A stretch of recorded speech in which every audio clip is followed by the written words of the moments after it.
కట్టలేనిది. శాంతి భద్రతలకు సహకరించడంలో, ప్రకృతి విపత్తుల సమయంలో ప్రజలను రక్షించడంలో, రవాణా మరియు ట్రాఫిక్ నిర్వహణలో మరియు ప్రభుత్వ కార్యక్రమాల అమలులో మీరు పోషిస్తున్న పాత్ర అసాధారణమైనది. గడిచిన సంవత్సరంలో ఎన్నికల బందోబస్తు సమయంలో, ముఖ్యమైన పండుగల వేడుకలలో నిర్వహణలో లేదా ఇంతకుముందు జరిగిన కఠినమైన కోవిడ్-19 పరిస్థితుల్లో మీ కృషి అనితర సాధ్యం. ట్రాఫిక్ నియంత్రించడంలో, రాత్రిపూట గస్తీ నిర్వహించడంలో మరియు విపత్తు సంభవించినప్పుడు ముందుండి ప్రజలను రక్షించడంలో మీరు చూపిన చొరవ, బాధ్యత గొప్ప ఉదాహరణగా నిలుస్తున్నాయి. మీ ప్రతిచర్య, వేగం, నిస్వార్థ సేవకు మేము శిరస్సు వంచి నమస్కరిస్తున్నాము. స్వచ్ఛందంగా, నిస్వార్థంగా మీరు అందిస్తున్న సేవకు జాతి ఎల్లప్పుడూ రుణపడి ఉంటుంది. హోంగార్డ్ ఆర్గనైజేషన్స్ యొక్క చారిత్రక నేపథ్యాన్ని మనం ఇప్పుడు చెప్పుకోవడం ఎంతైనా అవసరం. రెండవ ప్రపంచ యుద్ధం సమయంలో యునైటెడ్ కింగ్డమ్లోని స్థానిక రక్షణ కోసం హోంగార్డ్ అనేది ఒక స్వచ్ఛంద సంస్థ, పౌర సంస్థను స్థాపించారు. భారతదేశంలో అల్లర్లు మరియు సామాజిక మత అల్లర్లు నియంత్రించడంలో పోలీసులకు సహకరించేందుకు 1946 డిసెంబర్ 6న బొంబాయిలో హోంగార్డ్స్ని ఏర్పాటు చేశారు.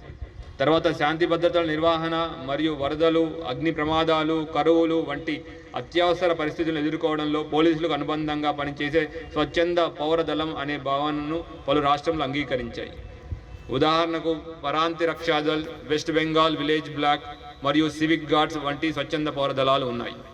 1962 చైనా దాడుల అనంతరం రాష్ట్రాలు మరియు కేంద్ర పాలిత ప్రాంతాలు వద్ద ఉన్న అప్పటి స్వచ్ఛంద సంస్థలను ఒకే సంస్థగా మార్చుతూ అన్ని అఖిల భారత స్వచ్ఛంద దళాలను భావన మరియు స్వభావం పరంగా పూర్తిగా స్వచ్ఛందత్వం కలిగిన హోంగార్డ్స్ అనే సంస్థలో విలీనం చేయాలని కేంద్రం నిర్ణయించింది. అట్లాగా 1962లో మన హోంగార్డ్స్ ఆర్గనైజేషన్ పుట్టుకుంది. పోలీస్ డిపార్ట్మెంట్లో హోంగార్డ్స్ ఆఫీసుల పాత్ర ఎంతో ముఖ్యమైనది. లా అండ్ ఆర్డర్ పరిరక్షణలో భాగంగా పోలీస్ స్టేషన్లో పనిచేస్తున్న కానిస్టేబుల్తో పాటు బ్లూ కోల్స్లో మన హోంగార్డ్ ఆఫీసర్స్ సేవలు అందిస్తున్నారు. అలాగే గస్తీ నిర్వహణ, కార్డన్ అండ్ సెర్చ్, వాహనాల తనిఖీలు, ఇతర సాంకేతిక పరిజ్ఞానాలు అందిపుంచుకుంటూ బందోబస్తు నిర్వహణ మరియు క్రిమినల్ కేసుల్లో ఛేదించడంలో హోంగార్డ్ ఆఫీసర్ల పాత్ర గుర్తించదగింది. మహిళలకు రక్షణలు నిలిపించి వారిలో ధైర్యం నింపడంలో మహిళా హోంగార్డ్ ఆఫీసర్లు అందిస్తున్న సేవలు ఎంతో విలువైనది.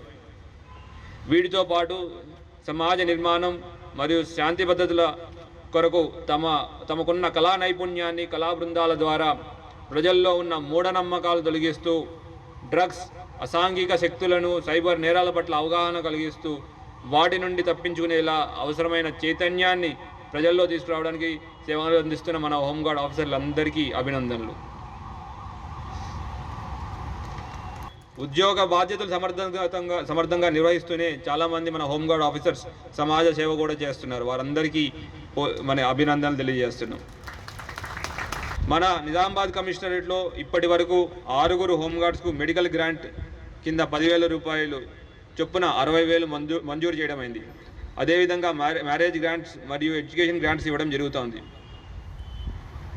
నిజామాబాద్ కమిషనరేట్ కామారెడ్డితో బైఫర్కేషన్ అయినప్పటికీ పేరెంట్ ఆర్గనైజేషన్ నిజామాబాద్గా కంటిన్యూ అవుతుంది. ఆ టైంలో అనుకోని పరిస్థితుల్లో కాలం చేసిన 20 మంది హోంగార్డ్స్కి, సహజ మరణం చెందిన 16 మంది హోంగార్డ్స్కి కుటుంబాలకి ఫెడరల్ ఛార్జెస్ కింద 10,000, వెల్ఫేర్ గ్రాంట్స్ కింద 15,000 అందజేయడం జరిగింది. ప్రమాదంలో మరణించిన కుటుంబాలకి ఫెడరల్ ఛార్జెస్ 10,000, వెల్ఫేర్ గ్రాంట్స్ 20,000 చొప్పున మంజూరు చేయడంతో పాటు సోషల్ సెక్యూరిటీ స్కీమ్ కింద ఒక్కొక్కరికి 5 లక్షల ప్రభుత్వం నుండి రావాల్సిన ఇంకా 3 ప్రాసెస్ చేయడం జరిగింది. 2024, 25లో మరియు 2025, 26లో 7,500 చొప్పున ప్రతి ఒక్క హోంగార్డ్ ఖాతాలో జమ చేయడం జరిగింది. ఈ సంవత్సరం నుండి హోంగార్డ్ వారి రోజువారీ జీతభత్యం 921 రూపాయల నుండి 10,000 రూపాయలకి పెంపించబడింది. పరేడ్ అలవెన్స్ నెలకు 100 నుంచి 200 రూపాయలుగా పెంచబడింది. సహజ మరణాలు మరియు ప్రమాదాల్లో మరణించిన హోంగార్డ్స్కి 5 లక్షల ఎక్స్గ్రేషియా ప్రభుత్వం ద్వారా చెల్లించబడుతుంది.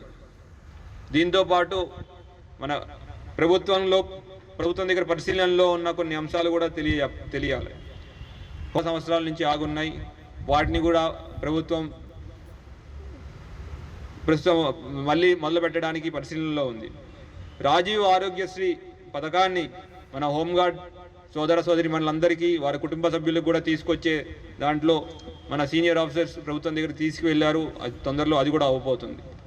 అట్లానే డబుల్ బెడ్రూమ్ హౌసింగ్ స్కీమ్లు అర్హులైన హోంగార్డ్స్కి ఈ డబుల్ బెడ్రూమ్ హౌసింగ్ స్కీమ్ను అందించే ప్రస్తావన కూడా ప్రభుత్వం దగ్గరికి పంపించడం జరిగింది. వాళ్ళ పరిశీలనలో ఉంది. సంక్షేమ కార్యక్రమ చర్యలు హోంగార్డ్ సంక్షేమం కోసం హోంగార్డ్స్ సంస్థ మరియు HDFC బ్యాంక్ అండ్ యాక్సిస్ బ్యాంక్తో సమన్వయం చేసి డైలీ డ్యూటీ అలవెన్స్ ఖాతాలను ఖాతాలతోనే వైద్య బీమా సౌకర్యాన్ని అనుసంధానం చేస్తూ దాన్ని పొందే విధానాన్ని సులభతరం చేయడానికి ప్రాసెస్లో ఉంది. కూడా ఈ అభ్యర్థనను ఆమోదించాయి. హోంగార్డ్స్ కోసం ప్రత్యేక బీమా ప్రయోజనాలు అందించే స్కీమ్ను ప్రవేశపెట్టాయి. 33 లక్షల వైద్య బీమా మెడికల్ ఇన్సూరెన్స్ కవరేజ్ ఇవ్వడం జరుగుతూ ఉంది. తర్వాత 10,000 రూపాయల అవుట్ పేషెంట్ చికిత్సా సౌకర్యం, తర్వాత 2 ఫుల్ బాడీ చెకప్లు కూడా ఇవ్వడం జరుగుతూ ఉంది. ఇది హోంగార్డ్స్ ఆఫీసర్లకు మాత్రమే కాకుండా వారి కుటుంబ సభ్యులకి, ముఖ్యంగా 2 పెద్దలకి 2 పిల్లలకు వర్తించేందుకు ప్రత్యేక ప్రయోజనాలు కల్పించే ఏర్పాటు చేయడం జరిగింది. ఈ హోంగార్డ్స్ రైజింగ్ డే పరేడ్లో పాలు పంచుకున్న మన హోంగార్డ్ ఆఫీసర్స్ అందరికీ, తర్వాత ఇక్కడ ఉన్న సీనియర్ ఆఫీసర్స్ అందరికీ local to global news at your fingertips. మీ చేతిలో ఒక ఆయుధం. Download R TV app. Media legend Ravi Prakash is back.